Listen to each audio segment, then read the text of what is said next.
It's week 4. I'm so excited for you guys, and I hope that you are really feeling solid in where your business is at. Today, we are going to start talking about something that might be a little bit ahead for your business, depending on whether or not you have been a VA before, or just kind of depends on where you're at in your business. And so, this is going to be team hiring and management. Now, this is a great skill set to have regardless of what your next steps are in your business, regardless of whether you want to have an agency. Um, it's also very relevant if you would like to be an online business manager. So I wanted to provide kind of an overview of what this looks like and best practices in this area. So building out your team is a really exciting benchmark for your business. However, you do want to take the time to do it right. And this is really the first step that you're going to take in building your agency. So if you don't want to know what an agency is, it's basically you're the business owner, and you're going to contract your clients, and then you are going to have a team of other VAs who work for your business who are going to help you complete the work that you've agreed to with this client. And so basically, it's your business as a whole is now providing the support to a client, not just you, which is a great model because let's say you hire VAs and maybe they're brand new VAs and they're charging $20 or $25 an hour, but you are, you're seasoned, you know how to be a VA, you have a solid business foundation, so you're charging your client $50 an hour for every hour that your team works. And sometimes that is you working, but oftentimes it's your team working. So when your team is working, your business is earning that extra $25 an hour. So it's an amazing model, and it's the best way to really grow the profit as a VA business owner. So the initial step of hiring a team, and you went through this as a VA yourself, although it's a little bit different from the client side. Okay. So the interview process, you're going to know the time is right to start building a team when you have more work available than you're able to complete yourself. So many people begin to stress that they won't be able to hire on a full-time team member, but remember, you can hire someone on for 5 hours a week. Just like when you started as a VA, we talked about having those smaller packages. You can also hire someone that has a smaller package that's just going to help you out and kind of, take that additional stress off you. The first step in hiring a team member is to write out a very clear job description. You want to outline what tasks they're going to be doing or working on, and how they're going to be supporting you and your clients. Once you have finalized this, you'll want to make a Google form that has a link to your job description and the questions that will allow you to filter out those who qualify. So this is very similar to onboarding a client, just so, we're switching it up a little bit, changing the direction of things. So when considering what questions to ask your applicant on your application, consider what characteristics you are looking for. One thing you want to realize is that qualities are more important than skills. You can teach a new team member skills and processes, and systems, but you can't teach qualities and characteristics. You also want your questions to set expectations, whether these focus on ethics or time commitment, pay, or other aspects of your business that are non-negotiable. Once you have filtered through the applications you have received quality applications, of course, we want that, you're going to set up Zoom interviews or Zoom discovery calls. Kind of depends on how they're running their business, whether they're going to be in charge of the call or you are. It's always interesting being on the other side once you learn, best practices of how to do it as a VA. Every step of the interview process is a way for you to see how they work and interact with others. And so as much intention that you put into your calls and your onboarding, you can now see what kind of intention they're putting into working with you. What is their communication style? Are they polite? Are they respectful? Are they proactive? Are they following up? Pay attention to all these things. If you do ask for a video, which I always say, you should, because it's a great way to see personality and just get to know them. Like, what's their background look like? It doesn't have to be professional. It does, or, I guess that depends on your version of professional, but like, is there a pile of laundry? Everyone has a wall somewhere that they could have had in the background of their video. And so that's another thing. If you guys are submitting videos, make sure you always are aware of what's in the background.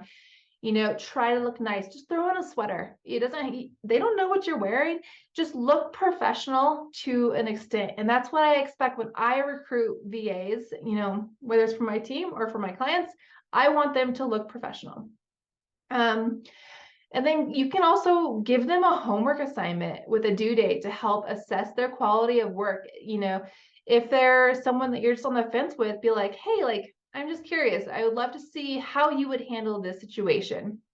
Now, when you do this, please make sure that any kind of sample work is never more than like 10 or 15 minutes of work, because we don't work for free and we don't want our team working for free either. But if you are looking for someone to handle client emails and you're not quite sure and you want to see how they would handle an upset client, it's fine to ask them, hey, how would you respond to this client? And they're not going to know your policies, or they're not going to know everything, but you're going to get a good idea of how they work and how they communicate. Then you're going to have your final interview. You're going to confirm expectations and allow them to share their homework with you, or if you already received it, they can talk to you about it a little bit more. And then we look at pay. So it's going to be exactly how you dealt with pay with your clients. They're going to be contractors just like you're a contractor or a business owner,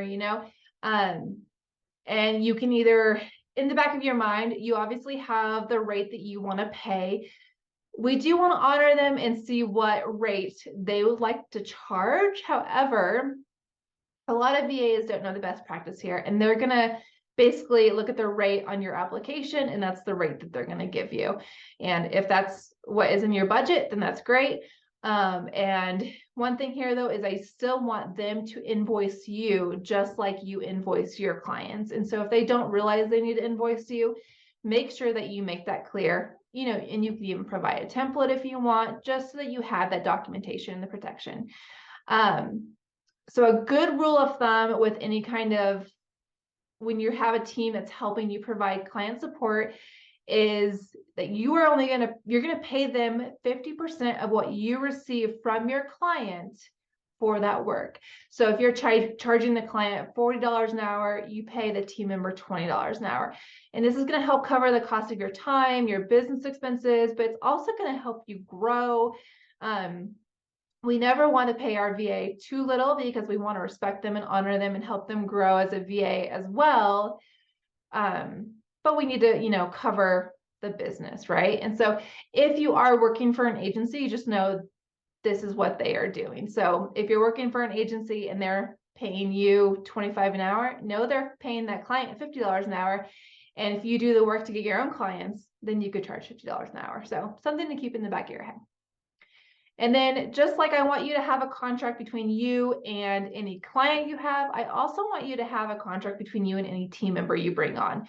They might have a sample contract, just like I'm teaching you guys, but if they don't know that's the best practice, go ahead and you can be the one to start the contract. It protects you, it protects them. Contracts need to be in place regardless of the work situation. And like I went over with the contracts before, just make sure they're clear.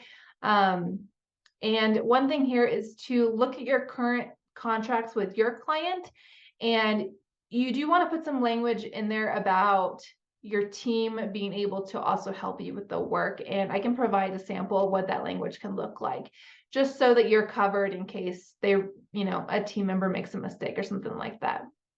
Now, I don't want you to stress about the details of bringing on your first team member. When you truly move to an agency model, we're going to really tighten a lot of this up. But for now, like this team member, or the 2 team members that you find, they're really here just to support you in the work you're doing. When we go down the line to start an agency, we are going to bring on an OBM who is kind of going to take your role as far as like managing our client projects and really managing the team. So right now you're still doing that work within your own business. Eventually, you're going to step out of that and take more of like the client first approach, where you're just going to be bringing clients on. Your OBM would then be managing the clients and managing the team who is supporting the work the clients need done. One thing I want you to remember, and if you don't know this, then this is the first time you'll hear it, is to make sure that you're documenting all of the processes that you create within your business. So as you create onboarding processes, or as you create contracts or different things, maybe it's a marketing or content schedule for your business, document all of it and just do a Loom video of what you're doing, so that when you do start bringing on team members or you bring on an OBM, you have all these Loom videos already created of how you like things done, or just how to do things, right? Even if you think you're never going to bring on a team, or you don't like the agency model and you don't want to do that, I still recommend you just film what you're doing and keep it in a Google Drive.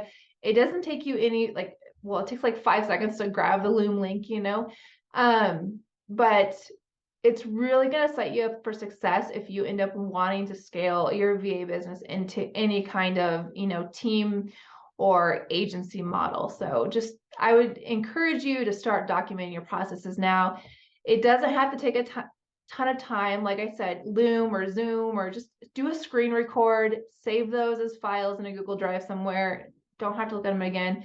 And then when you do hire assistant, they can start going in there, looking at those, then, creating written processes based on the videos that you've made. So it's super helpful just in case you decide to go in that direction with your business.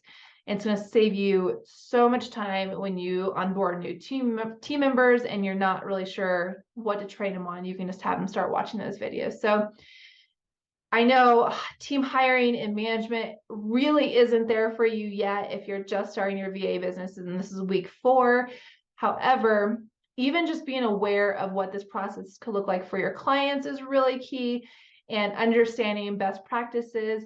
A lot of VAs will start as a VA. There's different routes you can take as a VA. So you might be a VA and you specialize in something, or you become a VA and then you move up to be an OBM. So you're managing someone's business for them, or you're a VA and then you end up growing your team and starting an agency. So there's lots of different avenues here. So I just want you to be aware of what you should be looking for and doing if you are going to start, onboarding a team for your business. All right. Well, that is it for our first part of week 4. I look forward to talking to you tomorrow.